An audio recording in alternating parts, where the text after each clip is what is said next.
Hi guys, welcome back to my channel. My name is Brenda, if you're new here. Today we're going to be talking about a little bit of a different angle on our prepping. Inflation has been a huge thing for us all right now. Every time I go to the store, online shopping, go to get gas in my car, talk to someone on the phone, it's everywhere. It's just absolutely everywhere, and it affects everything that we need to buy in one way or another. So today my thoughts are that I would like to talk to you all about working around that, okay?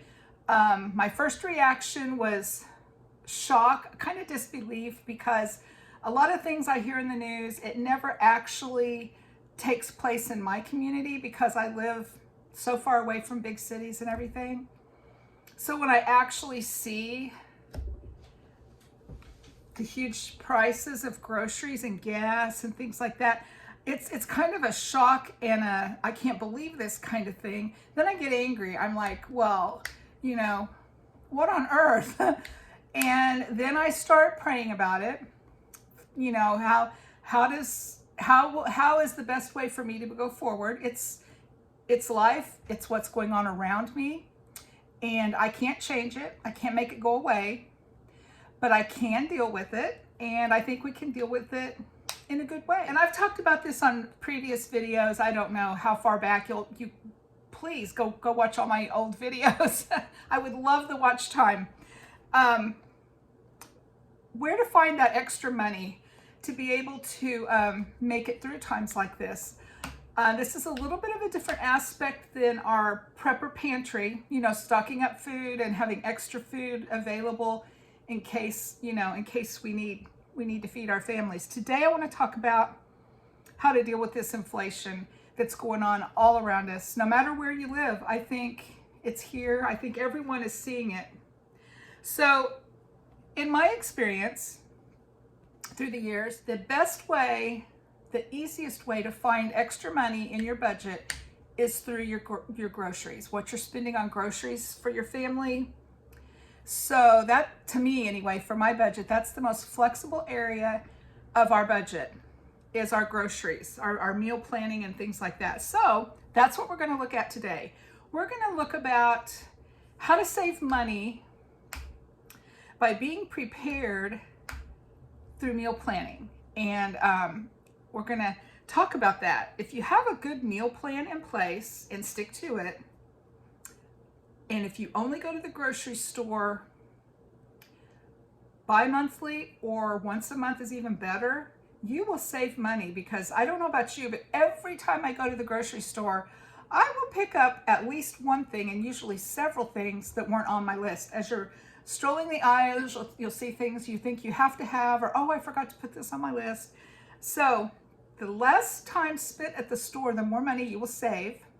And the more prepared and organized you are with your meals and your groceries, the more money you will save. And I keep saying this to you all, but seriously, the best way to do that is have a notebook. Just a plain old notebook that you can write things down in, that you can go to and look and see what you have, where's it at, what did I plan to do with this meat when I bought it, etc., etc. I also have a specific, it says meal plan there. I got this at Target for $6.99, and it is the neatest thing. I just opened it up to a random page to show you. It says meal plan the week of, and then there's some lines to take notes, you know, like if I have a fellowship meal at church or company coming over or whatever, I will make note of that, so I'll know that on that day I need to have this, or this in my meal. Anyway, here's your calendar to write down your meals. And then the sidebar is your shopping list.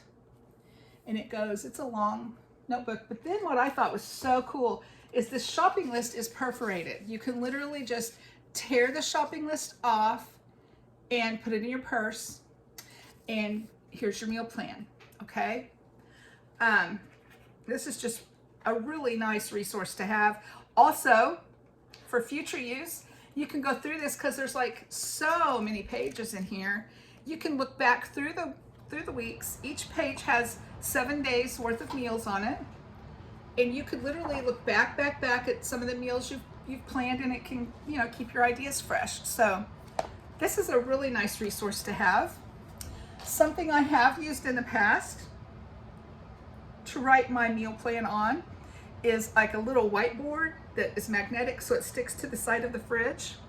I will write my meals on that, and then I can easily see what I'm expecting to have for supper tomorrow night, and do I need to get meat out of the freezer? What do I need to do for that meal prep? But right now I'm just using a notebook just to keep my thoughts together, where I can reference, you know, go back and look at what I've thought about. In order to save money with your groceries and your meal planning, there's a couple of ways you can do that, and everyone's different. So you do what works for you, because I know what I do might not work for everyone. I get that. But I shop sales and stock up. The grocery store in town, I saw, actually it was on Facebook last night. They have peanut butter, 99 cents a jar. Excuse me, I'm not sure what size jar because I haven't actually made it to town to get some, but it looks like a pretty decent sized jar for 99 cents. So that will be something you're gonna wanna stock up on, right? Because that's a super cheap price for peanut butter. Sometimes hamburger will be on sale. I haven't seen a sale on hamburger in a long time around here, but it used to be on sale periodically, and I would stock up when it was on sale. So I plan my meals around usually meat. Usually the meat that's on sale, I will plan my meals in that way. And I have pages, and I even have a little index card system that I have written out. You know, if I get a pork loin on sale, what meals I will get from a pork loin, and a turkey. You know, if I get turkeys on sale, and I do that several times a year, I keep turkey in my freezer, not just for Thanksgiving. I have several meals that I make from a turkey. I'll bake it and then divide that meat up and package it and put it in the freezer according to what meals I plan for it. You could do that with ham, with hamburger, anything. You know, any kind of meat, whatever your family likes. And I'm going to give you some examples here. I got out of my freezer a pork loin, and it is folded in half. It's a big old thing. See, my freezer looks like a Tetris game. I make things fit. I paid $1.99 a pound for this, and it is 9.65 pounds. So when I buy a pork loin, this is one of my favorite cuts of meat to get, because there's no bone in there. It's all meat. What I paid for was 9.65 pounds of meat that can be eaten by my family. But I won't just fix that great big old pork loin. That's almost 10 pounds of meat. I'm not gonna just put that in the oven and fix it and have a meal from that. No, what I will do, and I haven't divided this one up yet, because I have one in my freezer that's I already have divided up into my meals. But I will, when it's partially frozen, I will divide this, and probably a third of it I will cut into a roast, and I will bake it in the oven with rosemary and thyme, onion, salt, pepper, and vegetables, and we'll have roast and vegetables. That will be one meal, and then the leftovers from that roast I will shred and add barbecue sauce, and it will be barbecue sandwiches, homemade onion rings, coleslaw. That's another meal. Then I will slice quite a few pork chops off of here. I'm looking at this to try to think in my mind how I could tell you all.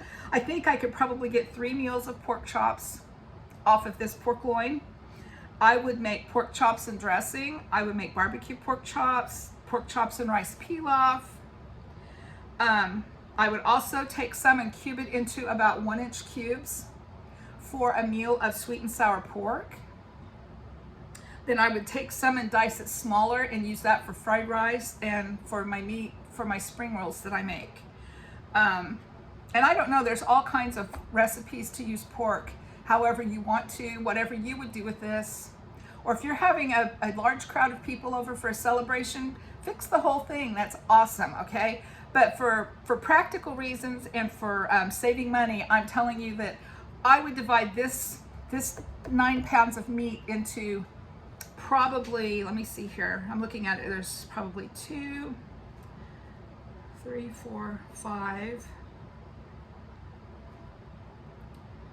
6.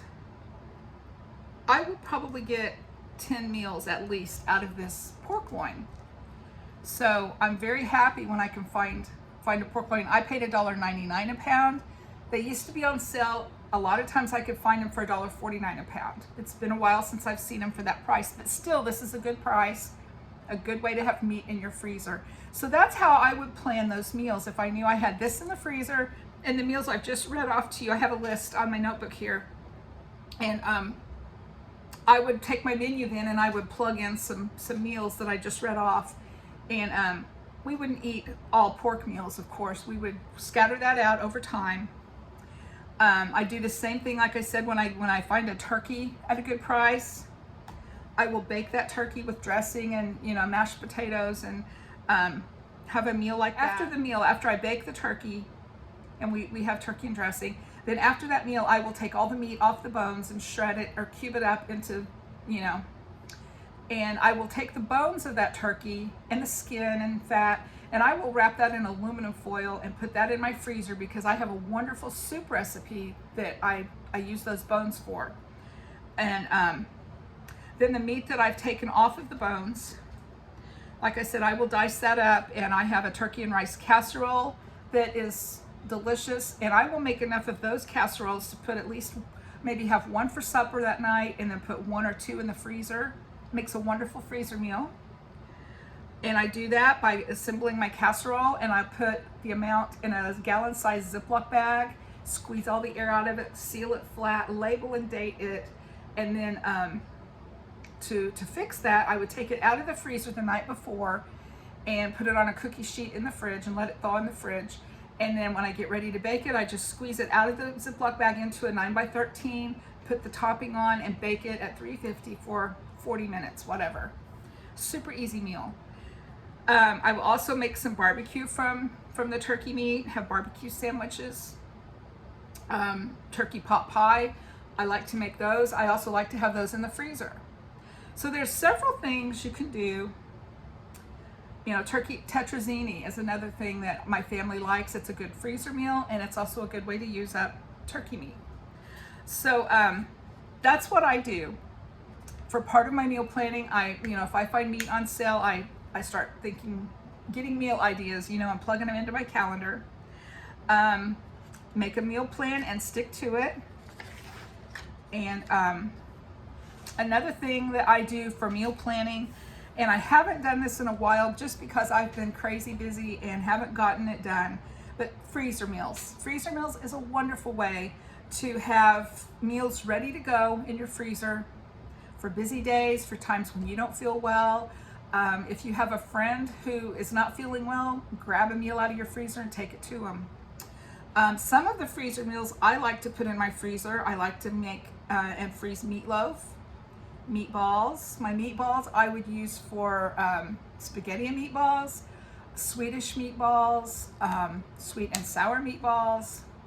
So many things you can do. I will brown a lot of hamburger meat and then let it cool and put portion sizes in Ziploc bags. I will freeze taco meat. I will freeze sloppy joes.